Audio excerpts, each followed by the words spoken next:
The Bank of England is openly exploring a digital pound in its design phase through 2026, with no decision yet on whether to proceed.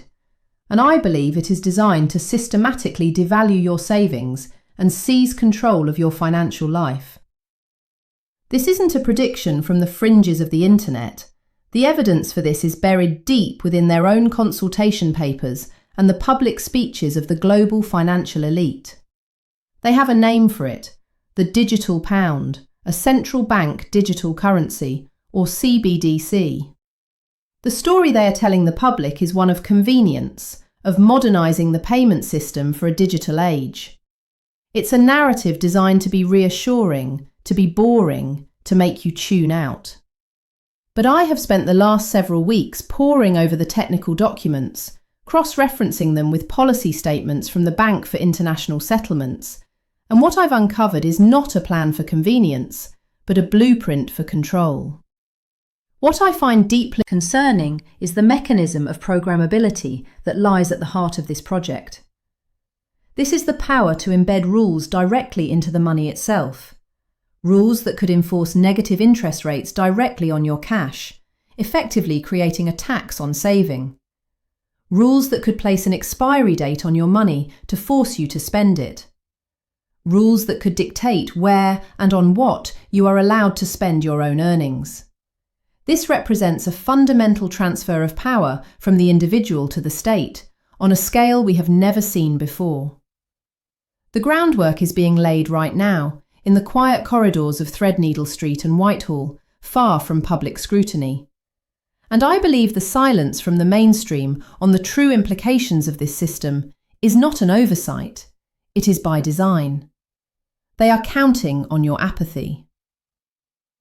We are on a mission to reach 10,000 subscribers, to build a community that is aware of these financial shifts. If that resonates with you, hit subscribe. 2. Understand the scale of what is being planned. We have to begin with the official documents. Let's look at the joint consultation paper on the digital pound, published by the Bank of England and HM Treasury. It's a dense, technical document, and I believe its complexity is part of the strategy. Buried on page 54, under the seemingly innocuous heading of Supporting Innovation, they introduce the concept of programmability. They frame it as a benefit, a way for businesses to streamline payments through smart contracts.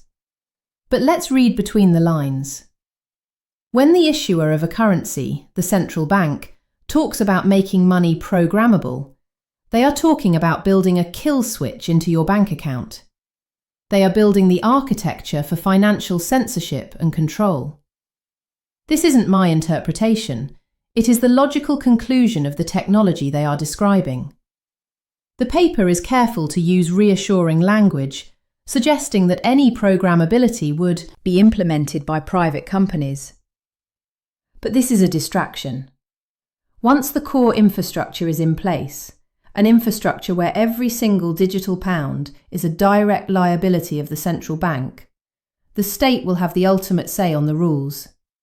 What I find fascinating is how this UK-specific plan slots perfectly into a much larger global agenda. This isn't just the Bank of England acting alone.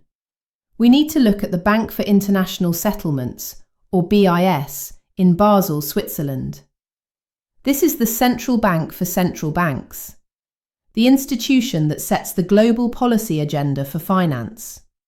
Its general manager, Augustin Carstens, gave a speech in 2021 that I believe is the single most important key to understanding the true motive behind CBDCs. He stated, and I will quote him directly, "We don't know who's using a $100 bill today. A key difference with the CBDC is the central bank will have absolute control on the rules and regulations that will determine the use of that expression of central bank liability, and we will have the technology to enforce that." Let that sink in. Absolute control. The technology to enforce it. This is not the governor of some minor institution. This is the head of the most powerful banking policy body in the world, openly stating that the goal of a CBDC is to end the privacy and anonymity of cash, and to grant the state total control over how money is used. When I connect that statement to the language in the Bank of England's consultation paper, the picture becomes terrifyingly clear. The digital pound is not a domestic project for convenience. It is the UK's franchise in a global project for control. My analysis shows this isn't a conspiracy theory. It's a documented agenda. The evidence is in their own words, their own reports, their own speeches. They are telling us exactly what they intend to do, confident that most people are not paying attention. Now, let's dissect the primary weapon this new system will use. Grant them. Negative interest rates. In our current system, if the Bank of England wanted to stimulate the economy by setting interest rates below zero, they would face a major obstacle: physical cash. People could simply withdraw their money from the bank and hold it as notes and coins to avoid their savings being eroded. This is known as the zero lower bound. It provides a fundamental protection for savers. But in a world with a digital pound, and where the use of physical cash is being systematically phased out, that protection vanishes. The central bank would no longer need to go through commercial banks. They could apply a negative interest rate, say -2 or 3%, directly to the digital pounds held in your state-managed wallet. Your savings would actively decrease in value day by day. This isn't a stimulus, it's a seizure. It's a direct tax on prudence designed to punish you for saving and force you to spend. What is deeply concerning to me is that this tool would likely be deployed during the next economic crisis, precisely when families would be trying to build a safety net. The state would be actively destroying that safety net by design. The second mechanism of control, which is even more insidious, is the concept of expiry dates. The same programmability that allows for negative interest rates also allows for the creation of money with a shelf life. Imagine the government decides the economy needs a jolt of consumer spending. They could, in partnership with the Bank of England, announce that any digital pounds not spent within, say, 90 days will expire. They will simply vanish from your account. Think about what this does to the very concept of saving.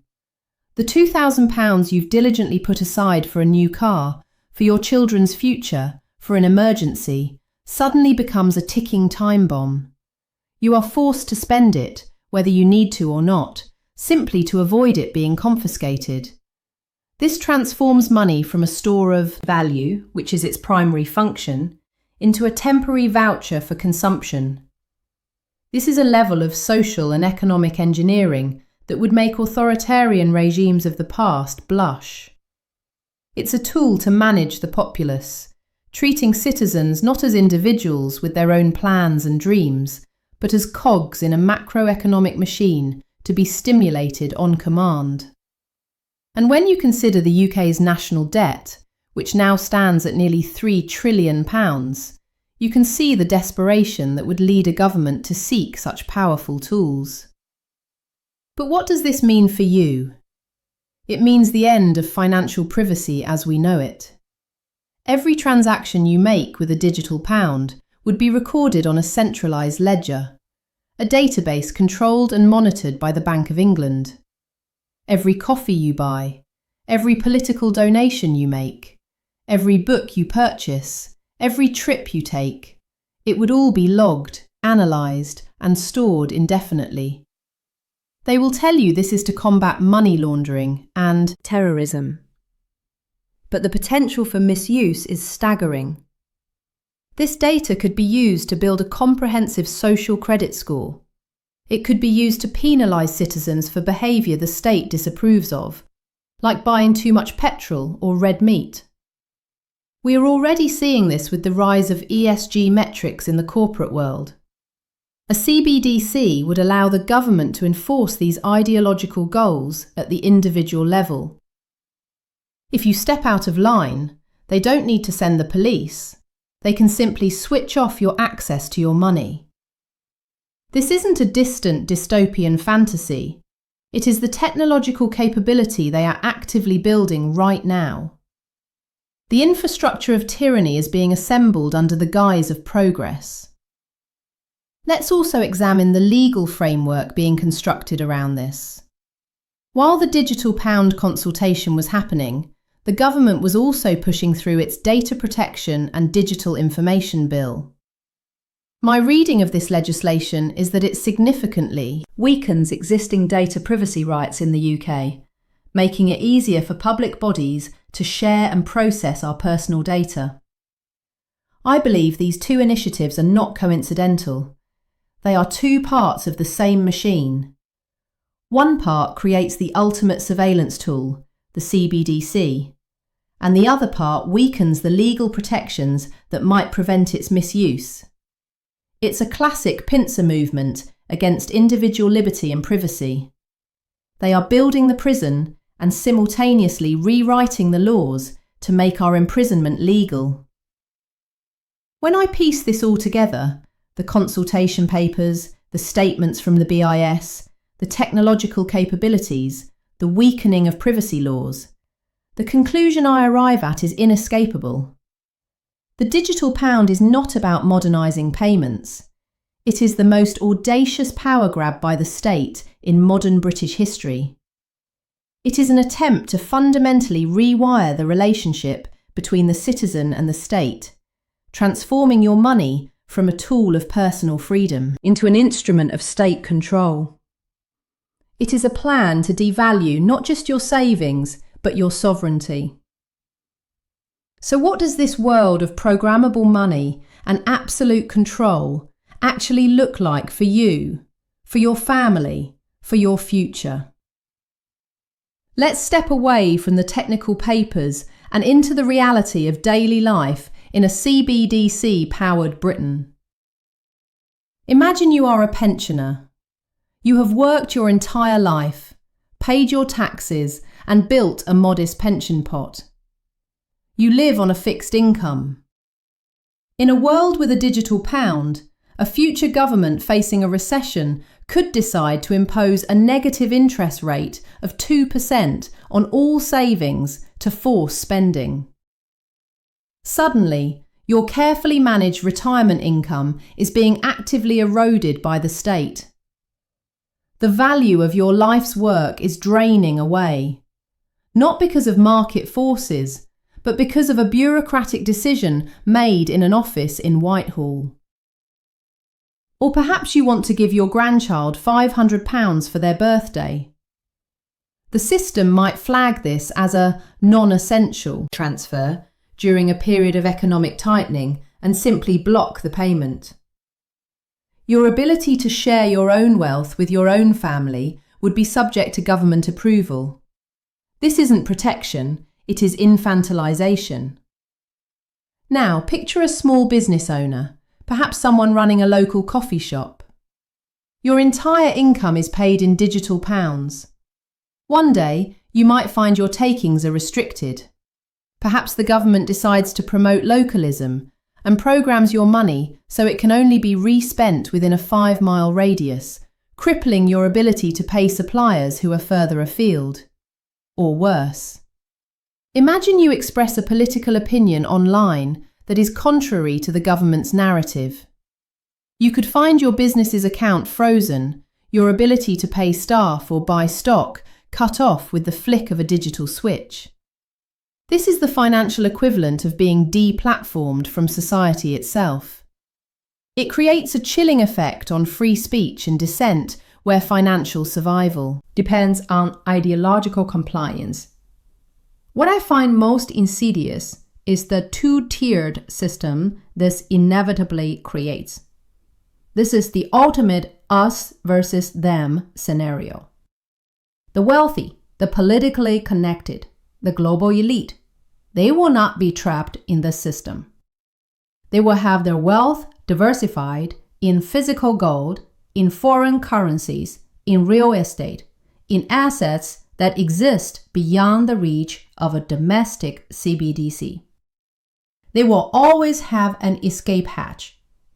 But the average person, the nurse, the teacher, the factory worker, the office administrator, whose entire financial existence is in pounds sterling, will have no such escape.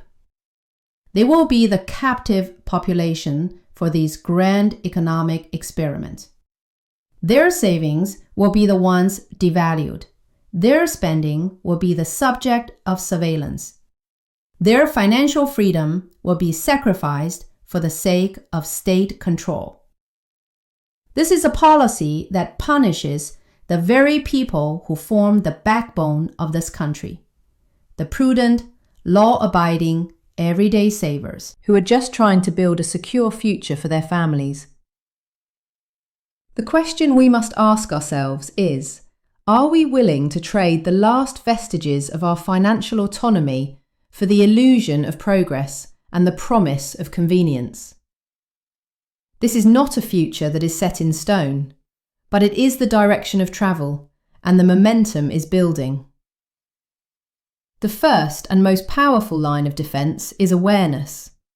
So I urge you, do not wait for this to become a headline on the evening news, because I can assure you, by then it will be far too late. The time to act is now. Start by reading the consultation papers for yourself. Don't just take my word for it. See the language they use.